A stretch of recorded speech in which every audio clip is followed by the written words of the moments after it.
Everybody, it is so good to have you here with me. Imagine if you have your vision as the car with the right team. Imagine how quick that vision will come into the picture. Something that was taking 5 years takes 3 months. This morning is all about the leadership and influence.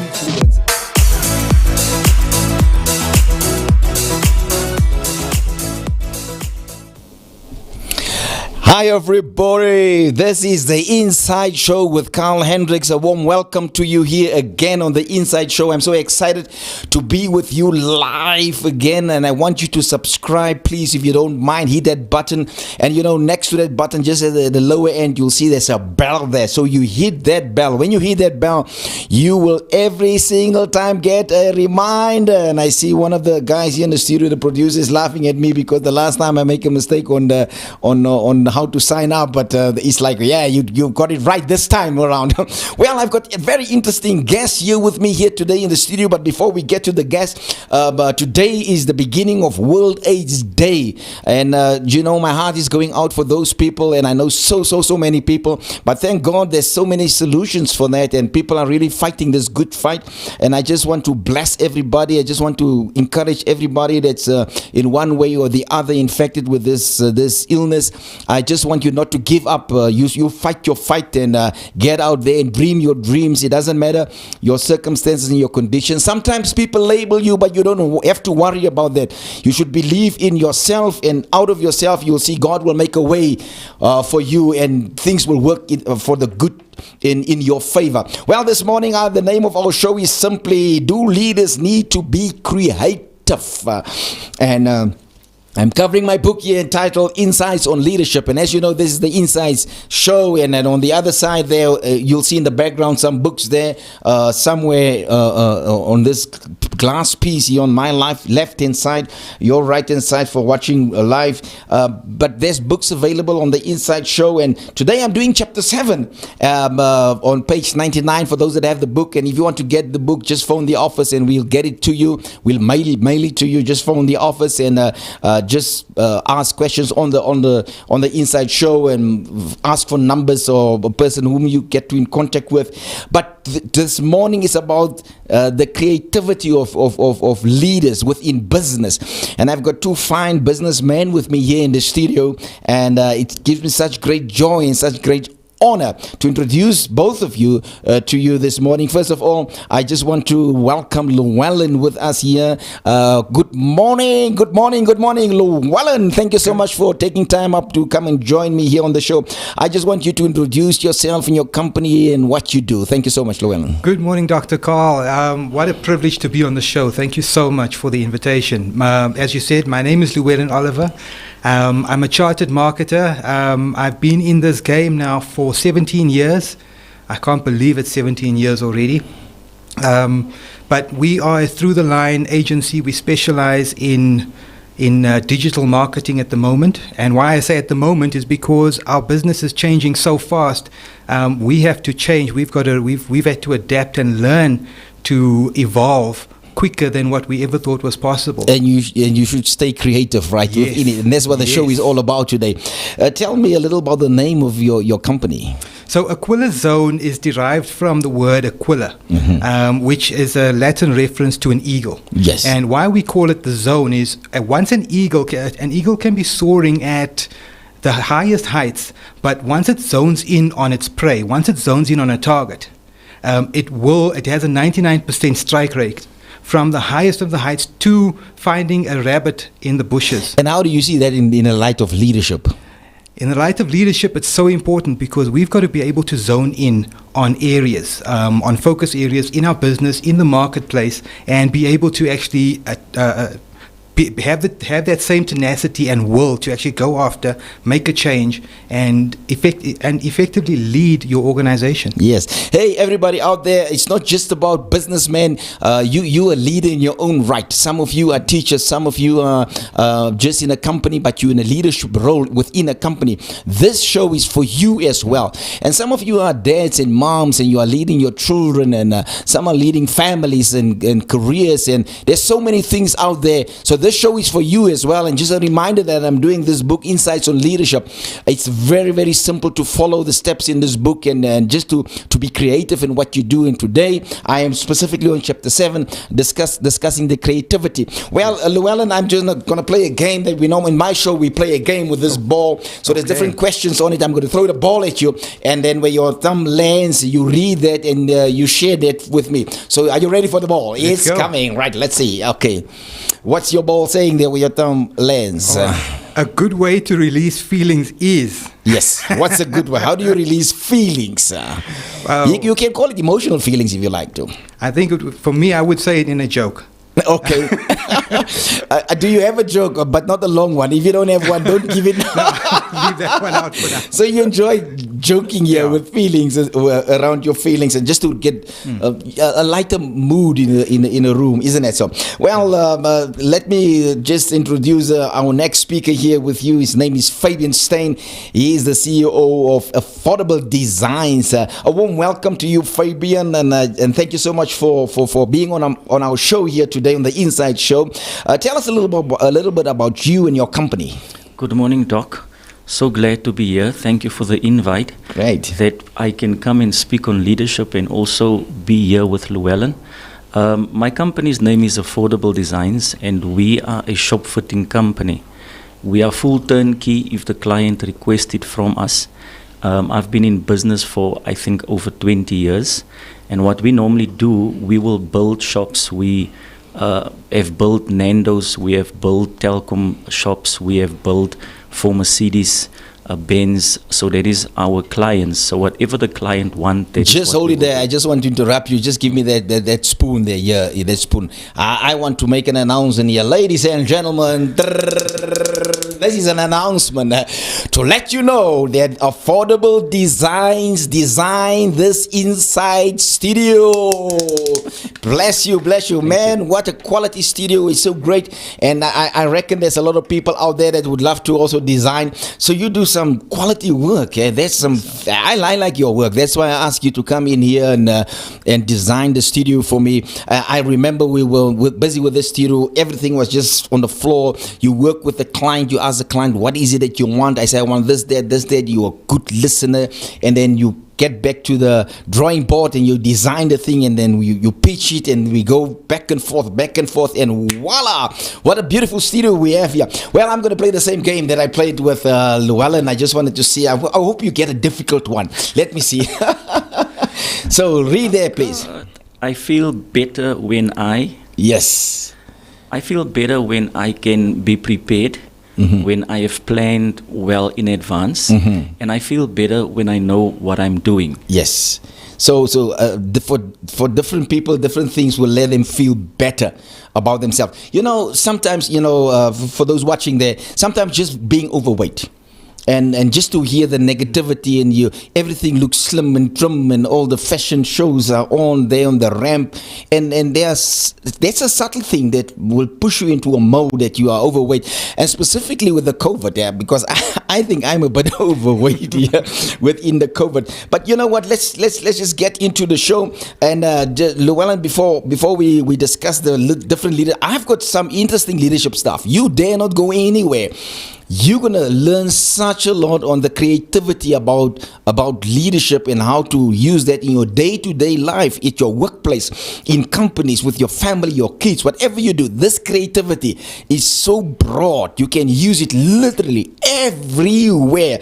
But Llewellyn, just quickly to you, we've got you here, and then everybody, every single time, have something else that they do on the set, which means you're a businessman, but there's something that you love doing. You just enjoy that. For others, for me, it will be caravan camping. I enjoy caravan, and also hunting. I enjoy hunting. And maybe if it's a good day and I'm in a good mood, my wife will be lucky, and then she don't have to cook, and then I'll do something there, in a potjie there or something like that. But it's easy to make a potjie. You just throw everything in the potjie. But what is it that you enjoy doing? Well, I love cycling. You know, I always considered myself one of the best sports fans ever. But don't give me a ball. So I had to find a sport that I can actually get into and be good at. Yes. And then I came across bicycle, and that was it. Yes, and we're so happy to have your bike here with you here in the studio. I want you just to walk me through a little for those people that don't know anything about cycling. Can you walk us through there a little bit about the bike? I see. Let's start weird here in front there. There's an orange piece right there on the bar there. What is that piece there? Well, this over here is my race tech chip. So this is a timing chip that I need to keep on my bicycle for when I do races. So this is actually the lazy part of me coming out right now. So what will the chip do? So it goes over. You use it to go over the timing mat when you start, and then you go through various checkpoints in your race.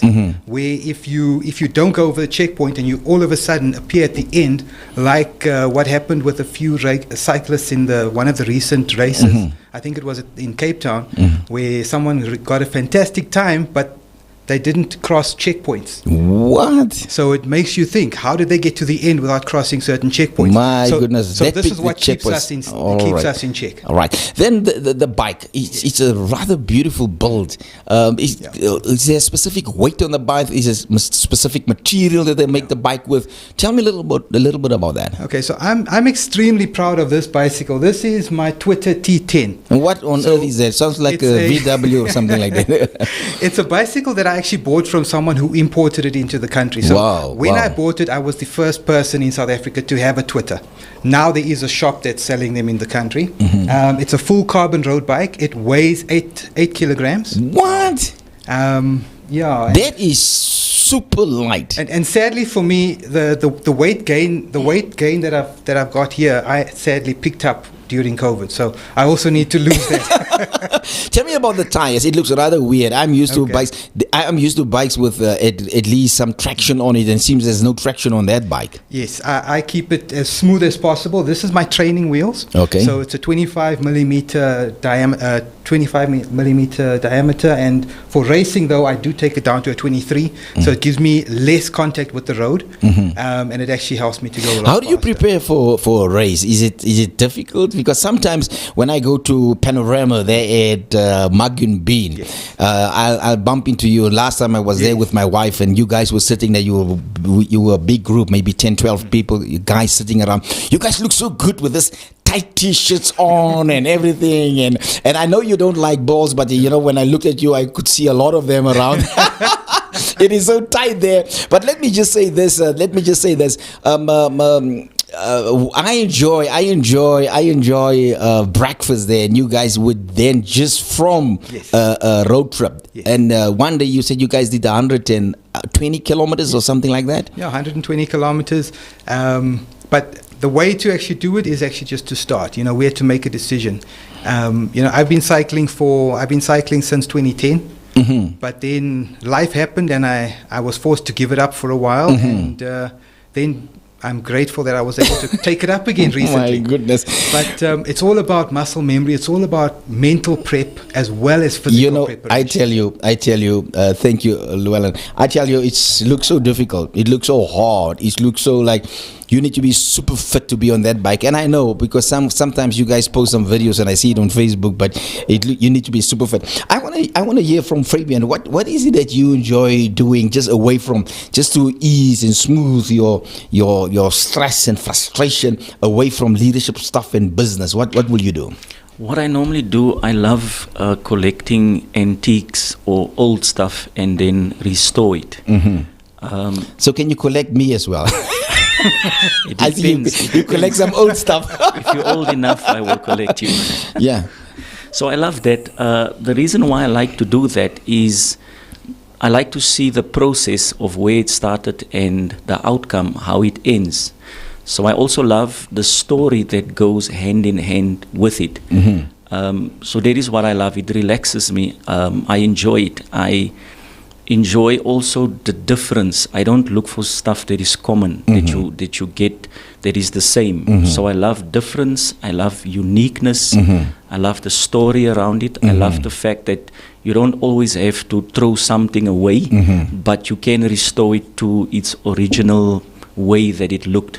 So that is what relaxes me. I like that. I like that because sometimes in our lives we get to a point where life really weighs you down. Yeah. It seems like there's no tomorrow, and sometimes we feel like that old furniture piece, and then and for some reason a fresh idea comes to memory, or a new insight towards a business and so on, and you need to rebuild yourself.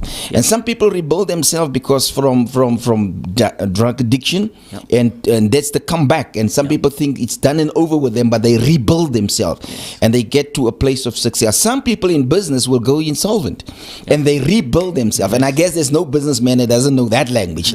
You just have to fight, and that they have that tenacity to keep on pressing on. And for everybody watching out there, that's what I want to leave with you as well. It doesn't matter where you are and you feel like you need some restoration, you can rebuild and you can start over. It's not the end. It's absolutely not the end. Well, I hope you're excited, because now I'm going to venture into the points that's in my book, and my first point will be making your gift work for you. So I would love to ask Llewellyn, and I'm just going to try to race through all these questions, but just give me the fullest answer that you can possibly give me, making your gift work for you. So for what you do you think you within your gifting, are you exactly where you're supposed to be? And do you think it's important for a person to function within their gifting, if it comes to business or any form of leadership? What's your take on that? I think it's vitally important to function where your gifting leads you. I do believe that your gift makes room for you. And for years I struggled with being in advertising. I used to always battle with the challenge of, am I creative enough? Until I actually realized what my gifting really was, and that is that the fact that I'm analytical and I can strategize. So instead of trying to be what I'm not, because I cannot design an ad for you, I cannot create a jingle for you. But what I can do is I can develop a strategy that will take that jingle and that will take your message to an audience and make it resonate with them. So by finding your gift and then seeing exactly how it fits into the bigger picture of what you are meant to do, what you're trying to accomplish. That's what's brought me my success. Just on that one, that's why they say people are leading in their field, in leading field. So they are leading within their field. That's right. It's literally, for instance, let's say I'm good with baking. Yes. And you use that career to turn to gain a big turnaround with income and start some company somewhere. But you use that gift within you, and then with that, the leadership qualities will just surface. And I had last week somebody here that started out a barber somewhere on the pavement, and today this guy run 25 stores, high-end stores on barbers. Just that little gift, and so you can use your gift to kickstart you in business. That's right. The same question to Fabian, making your gift work for you. How did your gift work for you in affordable designs? Well, what I've realized growing up, my father was a very practical person, working with his hands, and I loved helping him also working with my hands. Amongst three brothers, I was always the one that would help him. My other brothers was not really interested in being practical and working with their hands. So then I realized this is what I enjoy. And I realized that if I'm going to do what I enjoy and turn it into a business, then it will work for me. So I advise people, a lot of people says to me, well, I want to start a business. And then I ask, what business do you want to start? Then they say, I want to sell cars. Then I ask them, so what are you currently doing? They will maybe say, I'm in advertising. So I tell them, why would you want to move away from what you know? Start with what you know how to do, and also start with what you feel you're comfortable doing. If you do that, then you don't have to give yourself 5 or 10 years to become successful. You will most probably take 2 years because you already know. I like what Llewellyn said. There's already a muscle that is formed. There's already habits. There's already disciplines around this thing. So all that you do now, you take your passion, you take your gifting, and you turn it into a business. Yeah, and that leads us to strength and weaknesses. Because I did a course, and for those out there, you can do the course on strength and weaknesses of of Tom Roth. Strength Finder 2.0. If you want to Google that, you can do the test online. It's just there. I'm not gaining anything as a sponsor for the show, but anyhow, if I can help you, let me help you. So most people concentrate on their weaknesses. Tom Roth reckon that you should concentrate on your strength instead of your weaknesses. I did that test, and I tell you, when you know who you are, you literally in your own skin as a leader as well. And for those watching out there, you will know that we on point 2, strength and weaknesses, is that sometimes we concentrate way too long on our weaknesses, and that can happen in a company as well. What's your take on it? And you are more than welcome just to get in there if you want to do any contribution based on this point. Don't wait for me just to introduce you. Just flow with it. Yeah, that can actually cause paralysis within your company, because you're so focused on what you can't do that you're blind to what you can do. And what you can do is actually what is the magic ingredient that's actually there to catapult the business. Yes. By knowing your strengths and knowing your weaknesses, you can bring in people. Yes. You know, I was reading up about guys like Mark Zuckerberg of Facebook, or even one of the biggest, the self-confessed dropouts of all time, Apple. Steve Jobs. Steve Jobs. He was a college dropout, and what he eventually said was he employs more PhDs and more people with degrees than most other companies. Today it's Google that holds the record for employing the most PhDs. Because they realize that one person can't do everything. Everyone has certain limitations, and a leader identifies that and complements their strength by bringing in others. So with that, Fabian, strengths and weaknesses, if you look at some of your staff, how do you identify some strengths and weaknesses? How do you know to employ the right person in your company? Well, it depends firstly what my need is. So I would then put out that we're looking for this type of person, and I take 10 CVs and I go as close as possible to what we need. We will then interview the person. I will put him within what our setup is and then see what is he more stronger in. When I choose to send my guys out, I will normally send them out in a team knowing that they need to go do this, but whatever the job requires, I will send the one that has the strongest, like for instance, he does beautiful finishing on the products. In the beginning stages, I will use guys that will only build stuff that doesn't need the refinement. But when I know that this is the person's strength, I will send him to go do that. Yes, and I must just admit, and when you look through the studio here, the detail, I watch you will come in here to do your inspections here, and then you'll call the guy and you'll focus on something. You have this eye of seeing stuff, and is that important for a leader to have that eye? Very, very important, and you must train your eye for excellence. That is what makes you the leader, because you have a lot of people in your company that doesn't see what you see. And if you are not able to see it, you will never move to a level of excellence. You will never be able to also give your client what your client wants. So what I do then, I also start training my guys to look for certain things that I look for.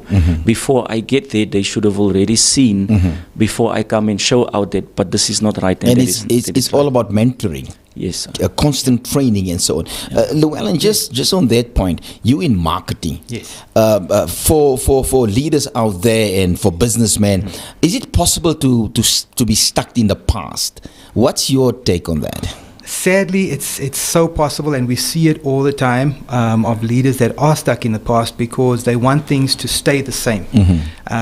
What we've learned this year alone is we have evolved, I would say, at least 3 times. We've changed our focus, or our speciality has changed 3 times in this year.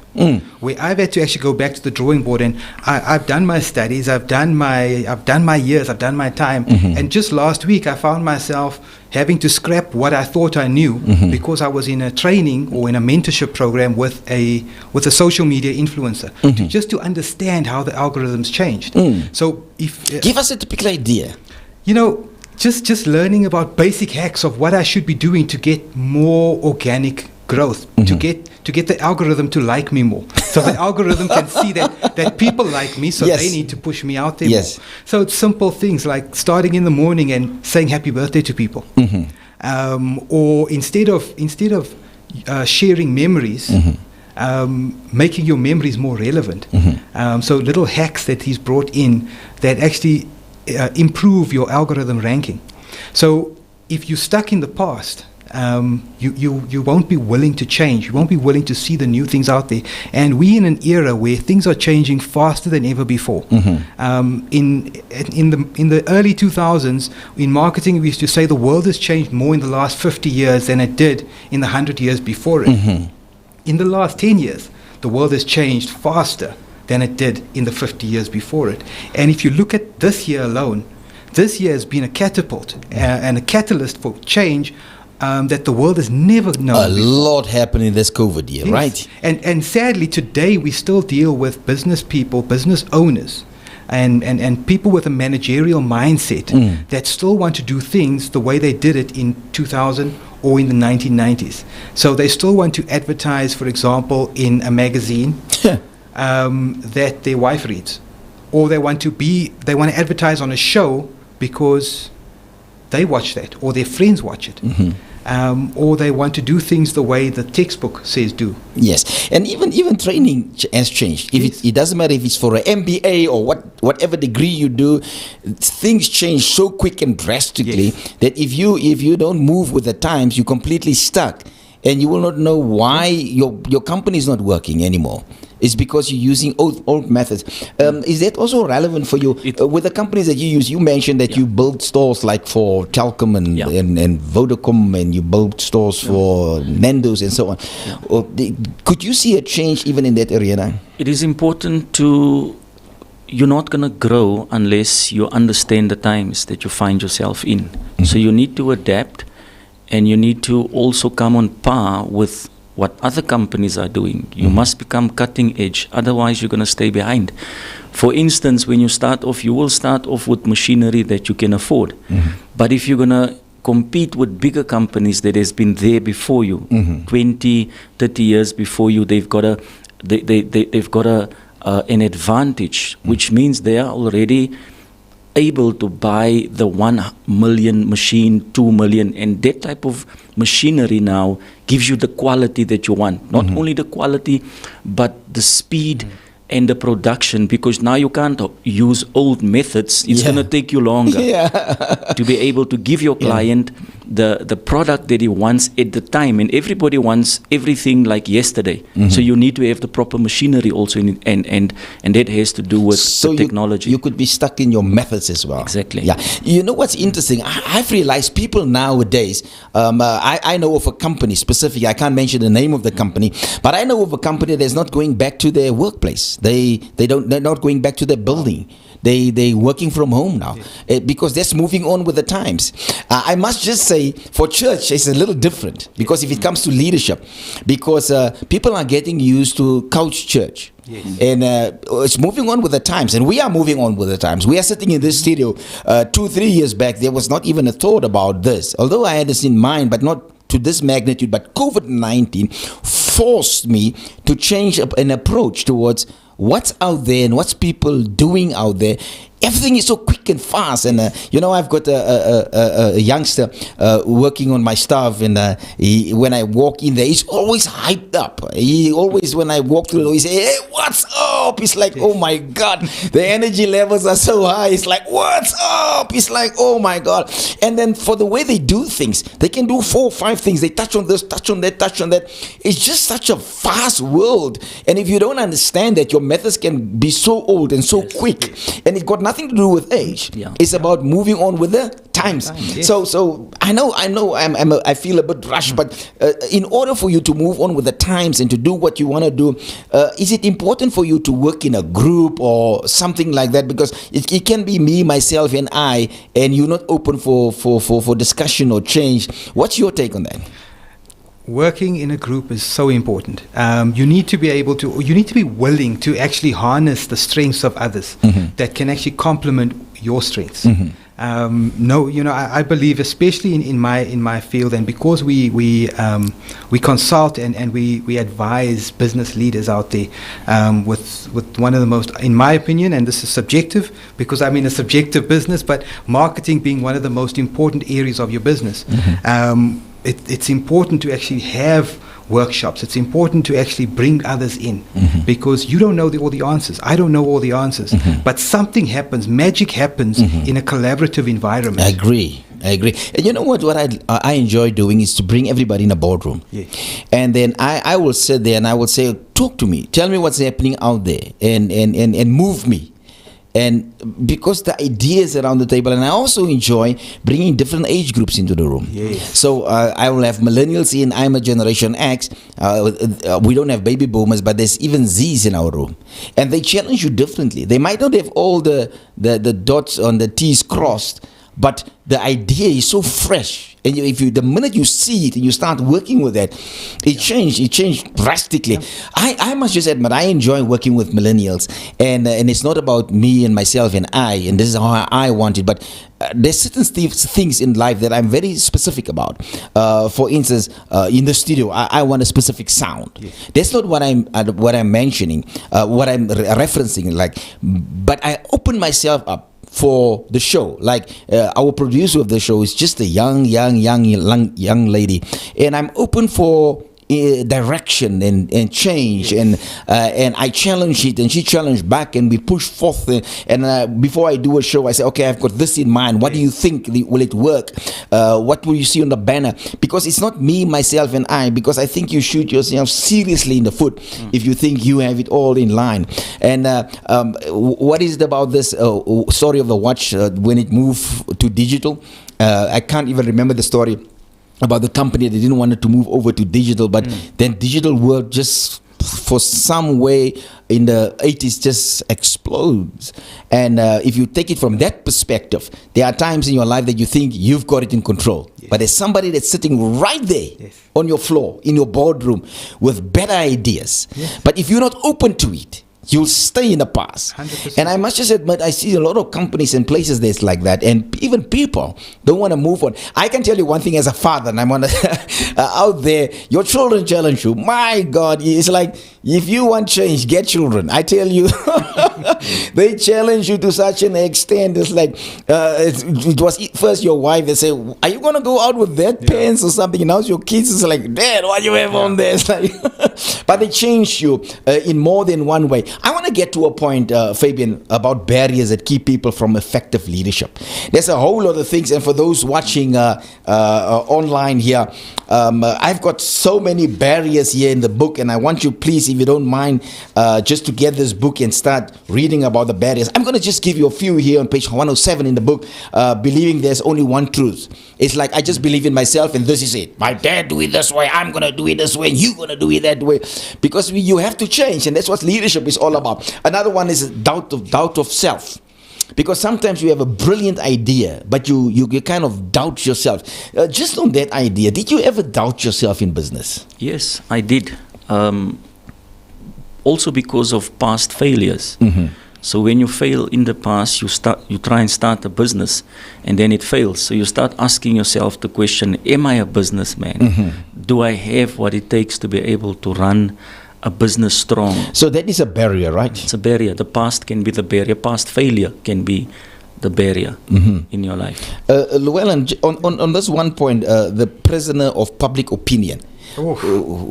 Because sometimes you have this wonderful dream, and then people just kind of mess it up for you. Did that ever happen to you? Oh boy, and it happened at one of the worst times ever. Because it was when I was doing my honors. Now, when you operate in a subjective space, and you present an idea, the person out there doesn't necessarily agree with you. They have different ideas because everyone thinks differently. And if that person is strong enough in their ability to persuade and sway a crowd, that public opinion that once thought your idea was fantastic, all of a sudden can come in and as a wind and just push everything out that you thought was this award-winning concept. And it happened during my honors when I was presenting one of my challenges, where I actually stood there. I literally took a step back, and I actually said, God, why am I doing this? I'm in business. I've got a business. I'm making money. Do I really need this piece of paper? Yes. Yes. And that doubt crept in because of that public opinion that came in. Yes. And I had to fight it. Yes. And that's for everybody. Yeah. Public opinion can really make you or break you. Yes. And public opinion these days are on the multimedia platforms. I mean, you know better than me. Yes. You in that. You put something out very sincerely. Yes. But people will attack you from an angle that you can easily cramp and go sit in a corner and think it's all over and it's done. Yes. But public opinion is really, really strong. There's a word that they use, and I wonder if the producer can help me, or Jane, what is that word that they use there when they what do they call it? Cancel culture. Culture. Jake, just come around here. Come tell me. Or Xavier, come around here. Come tell me what cancel culture is, because this is exactly on that point. Because barriers can keep people from effective leadership. So just tell me, what is cancel culture?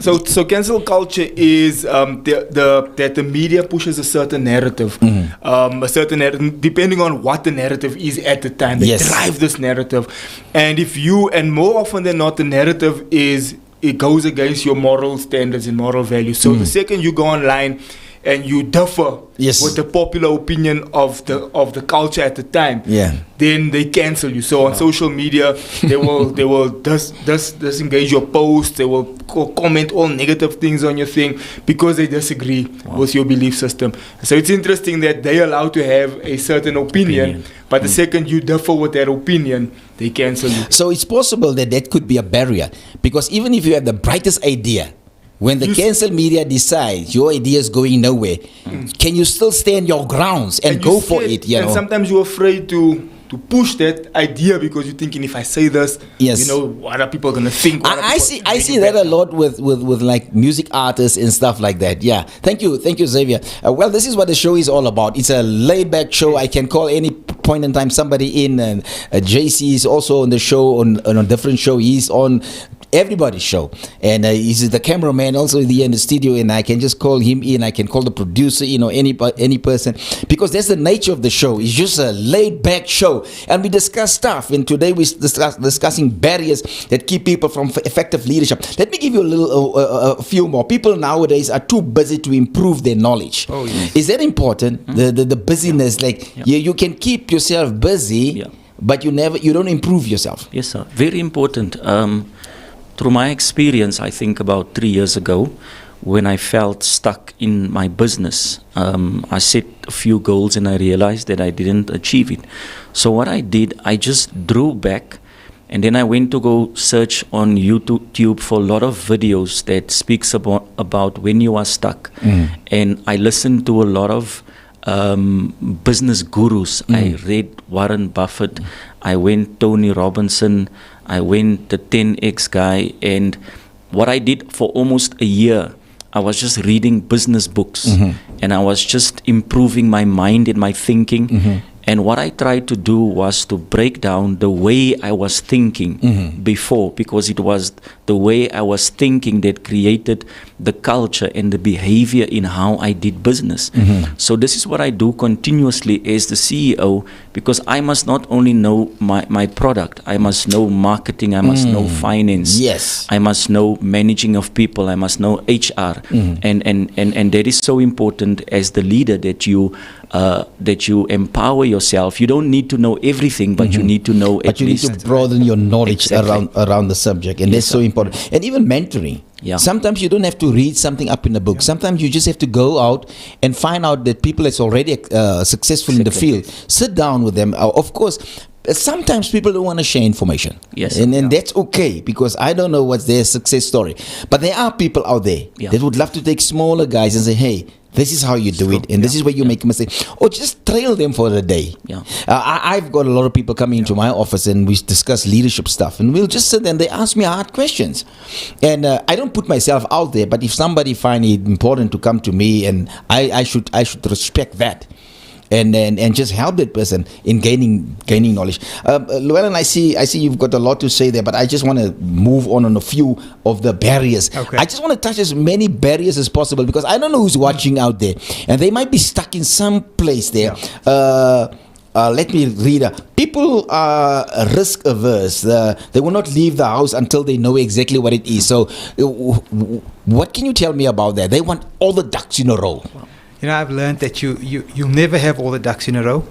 What you need to do is prepare yourself. You need to know your market. You need to know where you're going. If you're leading your family. Now, remember, leadership is not only business. Leadership is if you're leading a family as well. If you're leading your choir, if you're leading your sports club, know what you're facing. Know what your world is like. Do this. Go through the strengths. Go to the weaknesses. Your opportunities. Just do a basic SWOT analysis about what is the environment like, because you never have all the ducks in a row, and don't be scared to fail. Yeah, you must always be prepared to fail. Because you know how many people, just on that point, you know how many people have brilliant ideas, and somebody else will pick up on that idea, and then you would sit back and say, "But then I had that idea." But because you were averse within it, you overthink it. You take too long on paper, and you ask too many people around you. Do you think? Do you think? By the time you come around, somebody else have the idea already, and that person makes it. With if it's in leadership qualities, if it's in business, if it's in career, it doesn't matter what it is, and that just bring that. That's a barrier, a severe barrier. I just want to bring in maybe the example of soccer. You can't stay in the locker room forever, and you can't stay practicing forever. You need to get on the field, and you need to start playing the game. And that is the same with business. When you have the ideas and you have been mentored, you just have to start. You're going to fail, you're going to succeed, but if you're not going to start, it's not going to happen. Start playing the game and start seeing whether you're going to score the goals. Yes. There's one more barrier that's in the book here. No time to sit still. And just on that, everything happens at the pace and the speed of light. And that is really for every organization. If it's church, it's for church. If it's for companies, it doesn't matter. But you cannot sit still. You cannot sit in the corner and wait for a better day to come.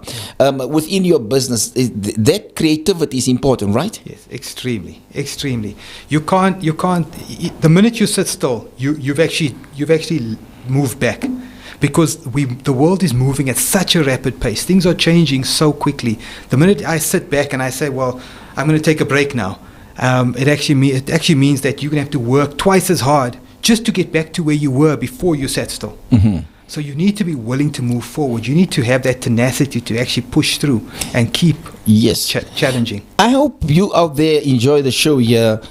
Today with us here, we've got two wonderful men here in the studio, Llewellyn and Fabian, and both of them are strong in leadership. They are active leaders, not just here in the studio or with business, but in the community as well. And there's one specific point, and I must just say, I want to talk about dirty delegation within leadership.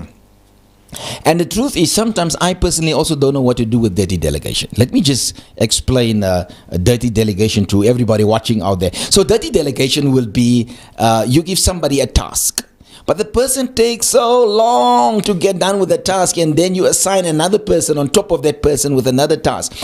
So they call it dirty delegation. It means like you just move on with it. So does that also happen within your company, dirty delegation, or is it not relevant for you? Because for where I sit, sometimes I get so frustrated. You ask the same thing 100 times, and then you know what's very interesting about dirty delegation? That when you ask for it, then they say, no, I was waiting on you. Yes. It's like, excuse me, we were in a boardroom and we decided that you're going to do it. Why are you waiting on me? What for? Because we arranged it. And then at some point you start doing research on your own, and you start looking for stuff on your own, and in the person that you ask in the beginning now turn hostile in your company, hostile in your business, and think, then why don't you do everything and anything? So how does dirty delegation play out with you? If even in households, the one kid, you ask the one kid to do that, and you give it to another, or in family, you have a discussion about something, but dirty delegation. Can you tell me something about that, Llewellyn? Well, because I've been in various situations, not just business, but I've been privileged to work on school governing bodies. as well as serving leadership. And with men, various organizations, yes. Yes.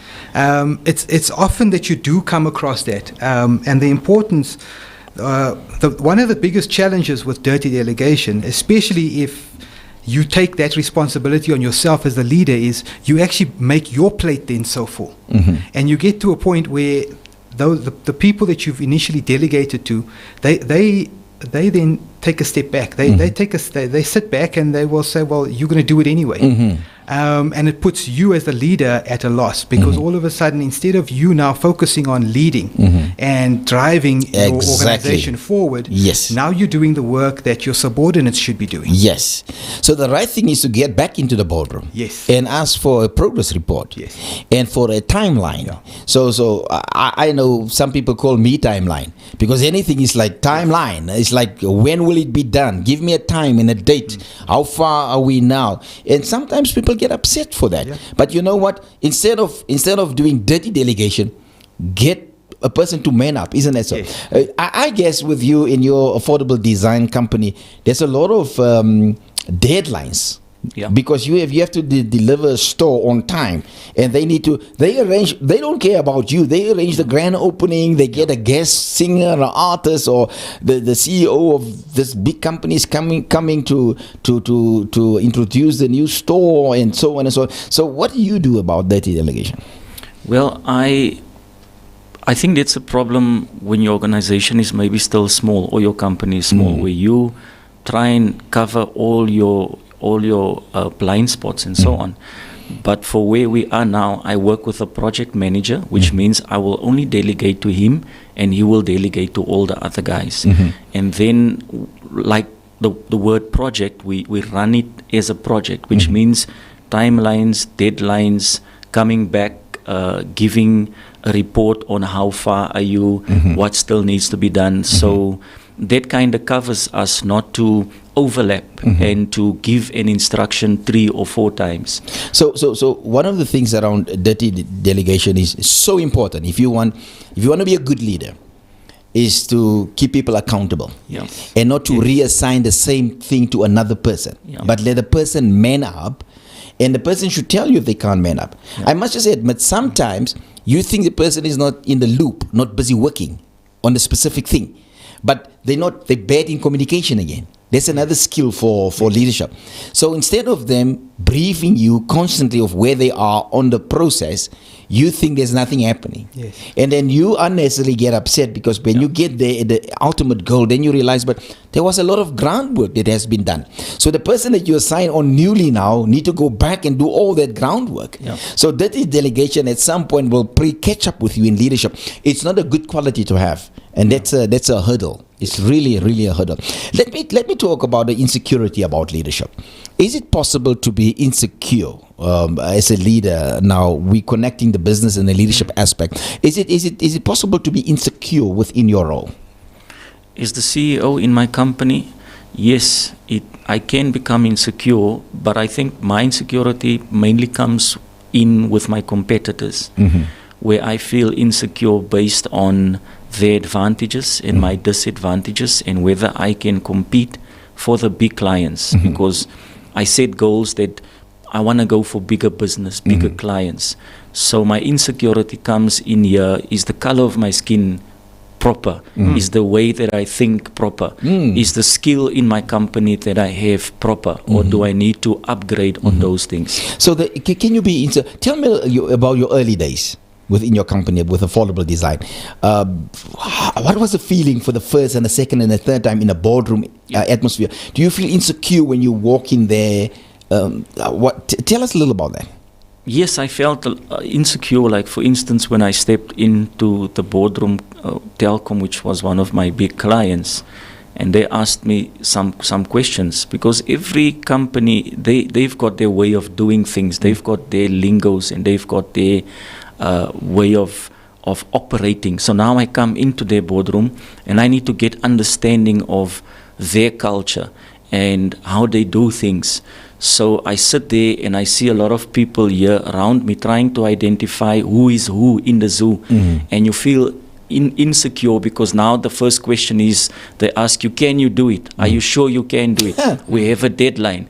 Will you be able to deliver? So how do you respond within that atmosphere? Like, what advice will you give somebody that feels a bit insecure, like you're small and you need that leadership quality of confidence? Well, what do you do? This is my advice. The word courage is you are afraid, but still do it. Nobody goes into something being confident. So all of us, we go into it, we are afraid. So my encouragement would be, have courage. So when they ask me, can you do it? I say, yes, I can do it. But in the back of my mind, I ask myself, can you do it? And then that is my insecurity. So you lift your bar and you live by it. I lift my bar. And I tell myself, well, this is the arena where if you don't know, this is where you're going to learn. And this is where you're going to pick up experience. So I don't back down and I don't say I can't do it. I say I can do it, and I will go do everything in my power and ability to be able to meet the expectation or to meet what is placed on the table. Insecurity, I tell you, there's a lot of things that can push you to that level of being insecure. And there are times that you are so in control. And different people will reach this level at different times, like what they call seasons in their life. Maybe you were very successful in your business, and the money was just rolling out and things really worked for you, and then you went into a dip. And to get you out there, there's a form of low confidence to lift yourself out and to move into a place of security. Being in your own skin, looking the person on the other side in the eye, and let that person know that it is possible. I can do it. And so, was there ever insecurities with you, and how do you cope with those things? Sure. I think once again because I think one of my coping skills is actually taking a step back and reevaluating where I am and why I am where I am. My why drives me. So that's my motivation. That drives me to actually overcome the insecurities, because Llewellyn is a very insecure person because of who I am and the way I grew up and various factors in my life that resulted in that. So your past can also play a negative role with that insecurity. Yes. You know, I still talk about it today. I would say 35 years later, I talk about it today quite lighthearted, but it took me years to overcome it. Where I, for example, in Durban, we called it sub B. What is it? That's grade 2. Oh, sub B. No, they used to call it sub B here as well. So I had a teacher that told me I was stupid. Yeah. Bam. And I was in grade 2. It messed my mind up to such an extent that I was insecure. I would accept the menial. I wouldn't put myself out there. Until I got to a point where I actually had enough people pouring into my life and changing that narrative so that I could take control of the narrative and realize who I am. I don't know everything, but what I know is good enough. And that's what helped me get through that insecurity as a leader. And to the point where today I can sit in a boardroom at SABC, or I can sit in a boardroom I've been privileged to sit in a boardroom at insurance companies like Hollard. I've gone to present in Spain when we brought a global company into South Africa, where I went to present South Africa as an opportunity. Yes, but it's a constant fight, eh? Yes, it's a constant fight, because your mind is telling you can't. Your mind keeps on telling you, reminds you of the failures. Yes. And the mess-ups. Yes, and specifically your very last failure. Yes. It's like, can you remember it didn't work there? Yes. What will let it work now? Yeah. And that insecurity it's so important to breach that. Yeah. It's kind of, I call it self-talk. You need to get to a place before you walk into a boardroom or anywhere. Give yourself that self-talk. Speak to yourself and tell yourself it is possible and kind of steer yourself. And what you must not throw away, there's a lot of things that's a cause of it. Apartheid was one of those things, and I know we're years out of that, but there's still a mentality, a mindset of insecurity that people want surety with others instead finding it with themselves, and that pushed them to a place where they want acceptance, because an insecure person constantly want acceptance. Yes. Please accept me. So you will rather lower your standard and put another person on the pedestal just for the sake of acceptance. Well, time is really moving on now, and I'm just enjoying myself here with two wonderful people in the studio here. I've got Llewellyn here, and he is really a wonderful, interesting person, a person with great confidence. You will never say that the teacher said that once in primary school, because you really literally lift yourself out of that. And I've got a wonderful person by the name of Fabian staying with me in the studio here today, and he's building beautiful things like for Telkom and the studio that we're in here today. It's his company that did the studio. So anybody out there that wants to build a studio or do anything, this guy is your go-to guy. He's very specific. He listens carefully and he follows all the instructions. Let's talk a little about being impatient. So there are times that you just want things to happen, and the process is not always easy. It always reminds me of a cake. There's so many ingredients that goes in it, and then the process of waiting for this cake, or when you do a potjie, and I'm just going back to camp, and it's like, my God, I'm so hungry. How long will this thing take? But that for leadership, is it important to have patience? What would you say? It's actually a catch-22. You must have patience, and you must also not have patience. Because I've listened to one of the business guys that says most of the brilliant leaders and powerful leaders, one of their weaknesses and strengths is impatience. Being impatient. Yeah. You will always find them being impatient because they are so driven and they are so ambitious and they feel they don't have enough time and they always have timelines and they love watches. Their lives are continuously based by demands and driven by calendars. So you are impatient, but you must also exercise patience. Yes. Can I most probably define it in this way? There are times that you need to patiently wait for the breakthrough. But momentarily you're on your way to it. So there's a day by day thing towards it, but you cannot just press it to a point. It will come in time. But it's like the bigger picture, the objective is in the distance. You see it will come to pass, but you cannot let it happen today. Exactly. It's a matter of time. So patience, you learn patience with maturity. So when you're younger, you're very impatient. You tell me. And then as you grow now, you realize that the more patient you are, the more money you will make. Yes. The impatient person you will see when you work with people that doesn't have you will still be busy working and ask you, can you please pay me some of my money? But the wealthy has the patience to wait for their investments. Yes. And that is the powerful thing about patience. Yes. And you learn it with maturity. My goodness. You know what, Llewellyn, I wanted to ask you the same around being patient or being impatient, but time is not going to allow me. I need to go to my last one here. What do you do if you don't know what to do? So you're in that stuck position. What do you do if you don't know what to do? What advice do you have for people out there watching this Inside Show? Okay. Seek counsel. Have a group, have a network have a close circle that you can confide in, that you can draw strength and draw inspiration from. People who are other mavericks in business, in other businesses, people who've made it.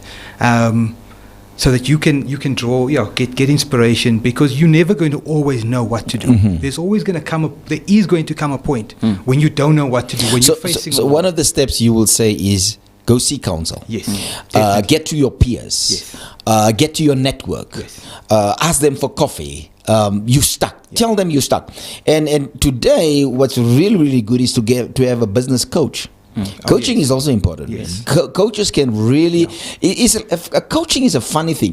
While they talk to you, you find actually your own way out of it. But somebody needs to release that in your mind. Fabian, what will you say about this? What do you do if you don't know what to do? You're actually mentioning a powerful thing. 4 years ago, when I tried to get balance between business and church, I did not know what to do. I got in a coach. I got in a life coach to come and coach me. And he helped me to bring balance. He He helped me to bring focus. So yes, that is a good thing. Bring in coaching, and this is what people must know. Your problem is not new. It is not unique. Somebody before you had that problem. And was also in a stuck position. That person was stuck. So know that your problem is not new, and also know there is no excuse for you not knowing. You can know. There is too much information that you can get and access to information for you to get yourself out of your rut or being stuck. There's a lot of information out there in the net. Friends, family, multimedia platforms.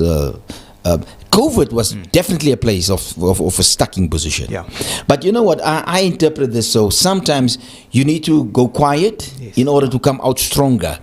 But if you concentrate too much on COVID, you will be negative towards it. But I use that time out there to recoup, to recover, to restore, to rethink, to restructure, to do all those things to get out of that stuck position. And also speak to other people, as you mentioned so rightfully.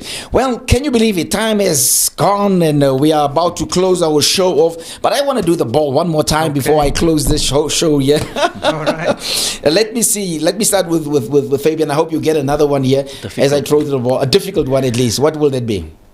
Practice taking deep breaths. Okay, now that's an easy one. Go back here now.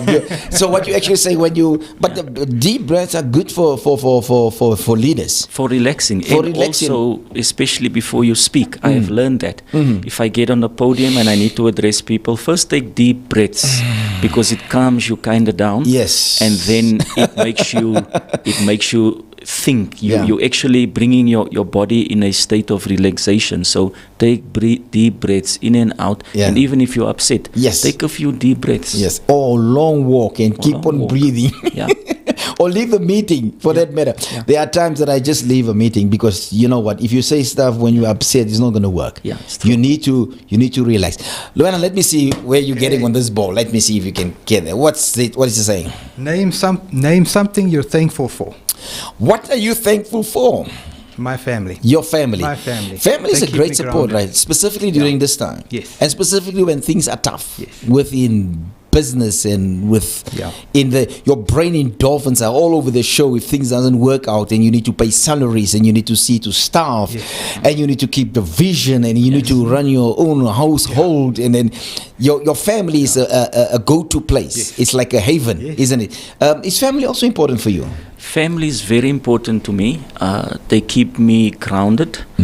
They keep me simple amidst everything that I achieve and I do.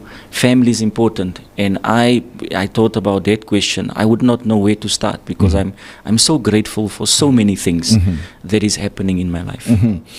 Well, thank you so much. I just want to thank my guest here with me today, Llewellyn. Thank you so much. Thank you for bringing your bicycle into the studio. Yeah, it was so great to learn a little more about that. I can tell you, I just admire it, but I'm not sure if I will get there. Golf is more my thing. Slow walks and long talks and deep thinking. That's more my thing. But congratulations on your business, your career, your family, whatever you touch and do. May the grace of the Lord God be upon you. May it go well with you. May your future be bright. And I pray to God to give you insight and wisdom with your business so that you can just go from strength to strength and from victory to victory. To Fabian as well with Affordable Designs. All the best with everything, and may you grow bigger and better and greater. May we see your work popping all over the show. You've got excellent work. I pray that more people will know of you and that you'll get such a lot of work that you will increase business. And that's a topic for another day, that the bigger you grow, the scarier it becomes, and the more focused you should be. But from my side, I just want to thank you so much for coming on the show, and thank you for your availability. And for our viewers out there, thank you so much for watching the Inside Show. And JC, what must I say? What's the right thing? I must subscribe. What did I say the last time? Can you remember what I said the last time? Prescribe. You should subscribe, and there's a bell there. Hit that bell, and I want to thank everybody who subscribed. Now recently I just put it out there on my WhatsApp, and I asked people to subscribe. Thank you so much for being so committed to the task, and thank you so much for watching this show. From my side, Carl Hendricks on the Inside Show. Till tomorrow, same time. I love you, and God loves you best. Take care. Good morning, everybody. It is so good to have you here with me. Imagine if you have your vision as the car with the right team. Imagine how quick that vision will come into the picture. Something that was taking 5 years takes 3 months. This morning is all about the leadership and influence.